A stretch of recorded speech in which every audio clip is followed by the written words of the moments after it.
For nearly 50 years, Hollywood kept asking the same question.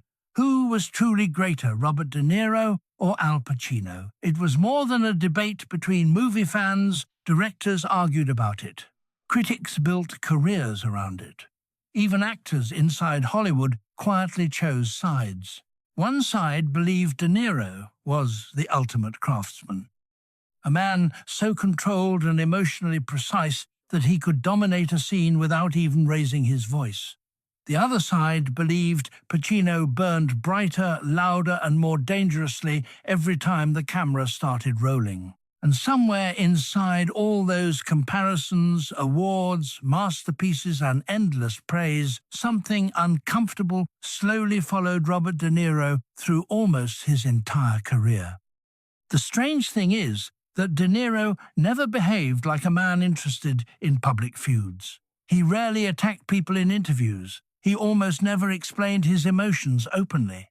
In fact, the more intense a rivalry became, the quieter he usually got. But Hollywood noticed the tension anyway, because there were certain actors who seemed to challenge him in ways nobody else could. Some threatened his position. Some reminded him of his weaknesses, and one of them became such a powerful mirror of his own greatness that audiences could never stop comparing the two men. This was not simple jealousy. It was something far more complicated. These were the actors who forced Robert De Niro to confront the one fear legendary performers almost never admit publicly: the fear that someone else might be just as unforgettable as they are. And over the decades, 5 names followed him through Hollywood like shadows he could never completely escape. Robert De Niro was born in New York City in 1943, long before anyone imagined he would become one of the defining faces of American cinema. His father was a respected painter. His mother was a poet. Art surrounded him from childhood, but so did loneliness. His parents separated when he was still very young. And many people who later worked with De Niro believed that isolation became part of his personality forever. Even as a young actor, he was not loud or attention-seeking. He watched people carefully. He studied behavior. He absorbed emotion quietly, almost like someone preparing for battle long before stepping onto a movie set. By the late 1960s and early 70s, Hollywood itself was changing. The polished movie star era was beginning to fade, replaced by a rougher and more realistic generation of performers. De Niro fit that world perfectly. He trained in method acting, pushing himself emotionally and physically further than most actors were willing to go. When audiences watched films like Taxi Driver, The Deer Hunter, and Raging Bull, they were not simply watching performances anymore. They were watching transformation. De Niro gained weight, lost weight, isolated himself emotionally, and disappeared completely into his characters. Directors admired him. Younger actors feared him. Critics called him the greatest actor of his generation. But greatness inside Hollywood creates pressure most audiences never see. The more legendary De Niro became, the more he was forced into comparisons with other powerful actors. Co-stars stopped feeling like co-stars. They became challenges, threats, rivals. Some frustrated him because they were too unpredictable. Others irritated him because they achieved greatness differently than he did. And one actor in particular followed him for decades so closely that Hollywood itself could never stop turning their relationship into a competition. Because even Robert De Niro eventually discovered that there are some rivals so powerful they become impossible to ignore no matter how successful you are. Number 5, Harvey Keitel. Long before Hollywood turned Robert De Niro into a cinematic legend, there was another young actor fighting through the exact same New York streets with the exact same obsession. His name was Harvey Keitel, and during the early days of underground American cinema, many people quietly believed Keitel might actually become the bigger star. Both men came from rough, working-class environments. Both rejected traditional Hollywood glamour and both became deeply connected to the early films of Martin Scorsese. At first it looked more like friendship than rivalry, but Hollywood has a way of turning talented young men into silent competitors without either side openly admitting it. When Mean Streets arrived, critics immediately noticed the tension between them on screen. Keitel felt dangerous because he seemed emotionally unpredictable, while De Niro felt dangerous because he seemed emotionally controlled. It created a fascinating contrast that audiences could feel instantly. For De Niro, Keitel represented something uncomfortable because he understood him too well. He came from the same acting culture, the same city, the same generation, and that meant De Niro could never easily dismiss him as just another Hollywood actor. As De Niro's career exploded through films like Taxi Driver and The Deer Hunter, Hollywood slowly chose him as the larger icon, but the quiet tension never completely disappeared, because before Robert De Niro became Robert De Niro, Harvey Keitel was one of the first actors who proved there were other men in New York just as intense and just as hungry as he was. Number 4. Dustin Hoffman. If Harvey Keitel represented De Niro's roots, then Dustin Hoffman represented something even more dangerous competition at the absolute highest level of American acting. By the 1970s, Hoffman had already become one of the most respected actors in Hollywood through performances in films like The Graduate and Kramer vs. Kramer. He was intelligent, emotionally expressive, and incredibly skilled at balancing vulnerability with intensity. Critics constantly compared him to De Niro because both men came from the method acting revolution, yet their styles felt completely opposite. Hoffman was verbal, nervous, and emotionally explosive. De Niro was quiet, internal, and psychologically controlled. The rivalry between them was never loud or public, but Hollywood insiders could feel it beneath the surface. Every award season created new comparisons. Every critic ranking reopened the same argument about who truly represented the peak of serious American acting. What likely frustrated De Niro most was that Hoffman achieved greatness differently than he did. De Niro famously suffered for his performances, transforming his body and isolating himself emotionally for roles. Hoffman often appeared more socially comfortable, more natural in public, almost effortless compared to De Niro's obsessive intensity. Yet audiences and critics respected both men equally. That may have created a deeper irritation than simple professional competition. Dustin Hoffman challenged De Niro's belief that greatness only came through total emotional sacrifice, and for a perfectionist like Robert De Niro, that kind of challenge can quietly stay in your mind for decades. Number 3. Joe Pesci. Most actors adjusted themselves around Robert De Niro. They became quieter when he entered a scene, almost as if they instinctively understood how overwhelming his presence could become on camera. But Joe Pesci never behaved that way. In fact, Pesci may have been the only major co-star who genuinely disrupted De Niro's sense of control. Ironically, De Niro himself helped bring Pesci into the spotlight after remembering him from an earlier performance and recommending him to Martin Scorsese. That decision eventually helped create some of the most legendary gangster films in American history, including Raging Bull, Goodfellas, and Casino. But the brilliance of their chemistry came from real tension. Pesci brought chaos into scenes, not fake movie chaos, but genuine unpredictability.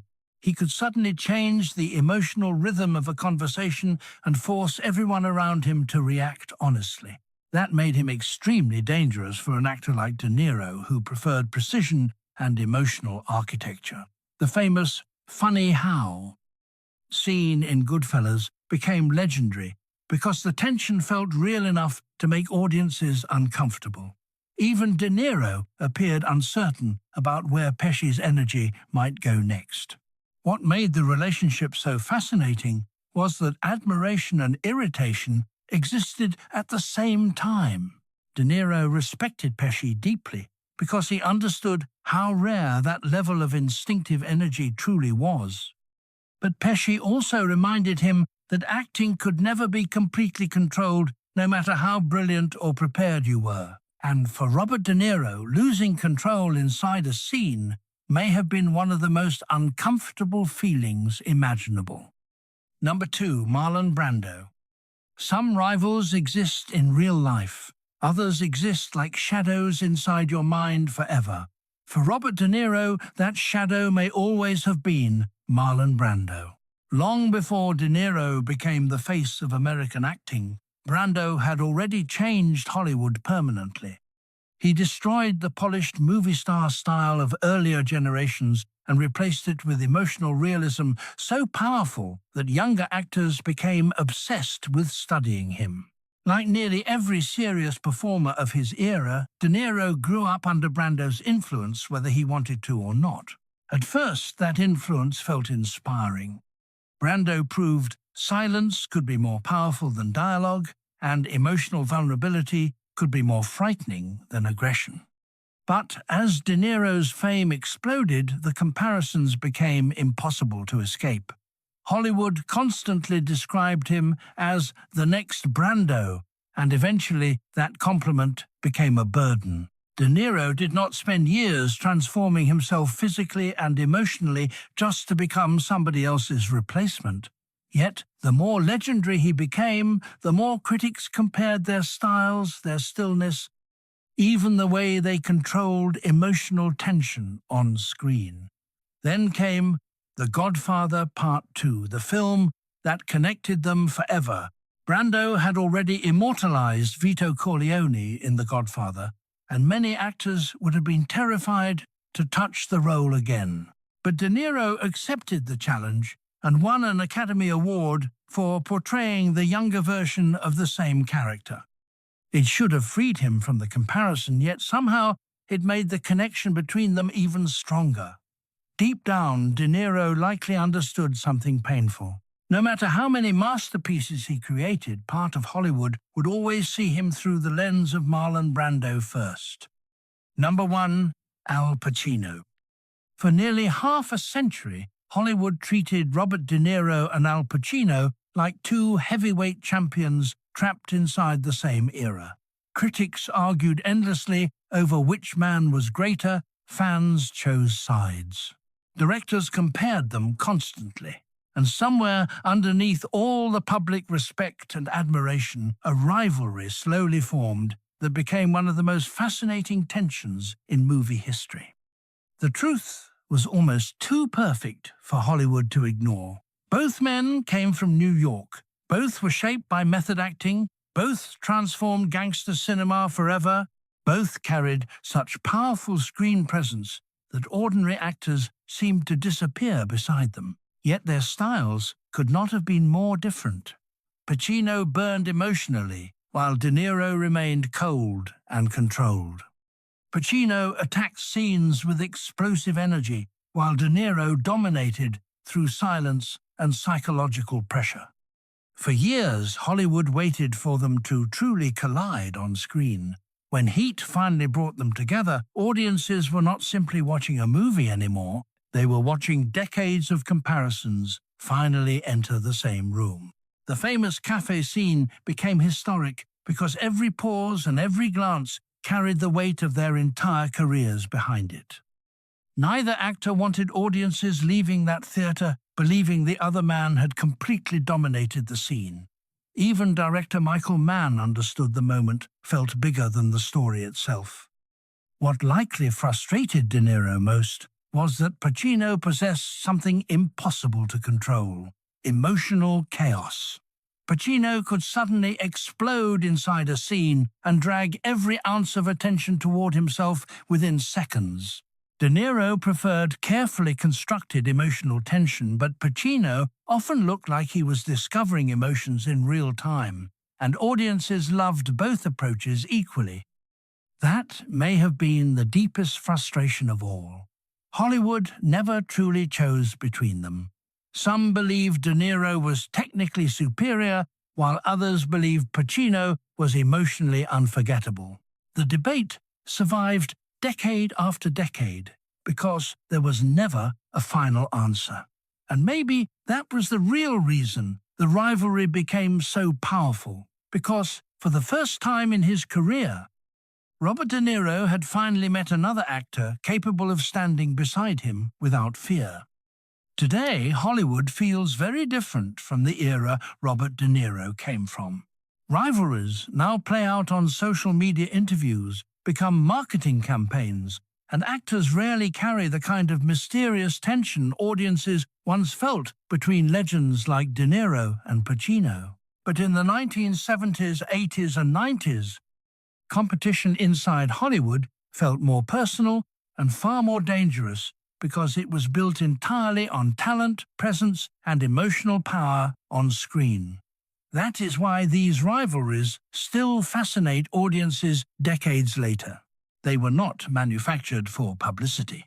They came from real artistic pressure between men who understood exactly how difficult greatness truly was. And maybe that is the hidden truth behind Robert De Niro's career. The actors who frustrated him most were often the same actors who pushed him toward becoming a legend himself. Harvey Keitel reminded him that New York was full of dangerous young talent. Dustin Hoffman challenged his entire philosophy about acting. Joe Pesci proved scenes could never be completely controlled. Marlon Brando became the shadow he could never fully escape, and Al Pacino became the one rival Hollywood refused to stop comparing him to. In the end, perhaps Robert De Niro never truly hated these men at all. Perhaps he simply understood something most actors spend their entire lives avoiding. Real greatness only exists when someone else is powerful enough to threaten it.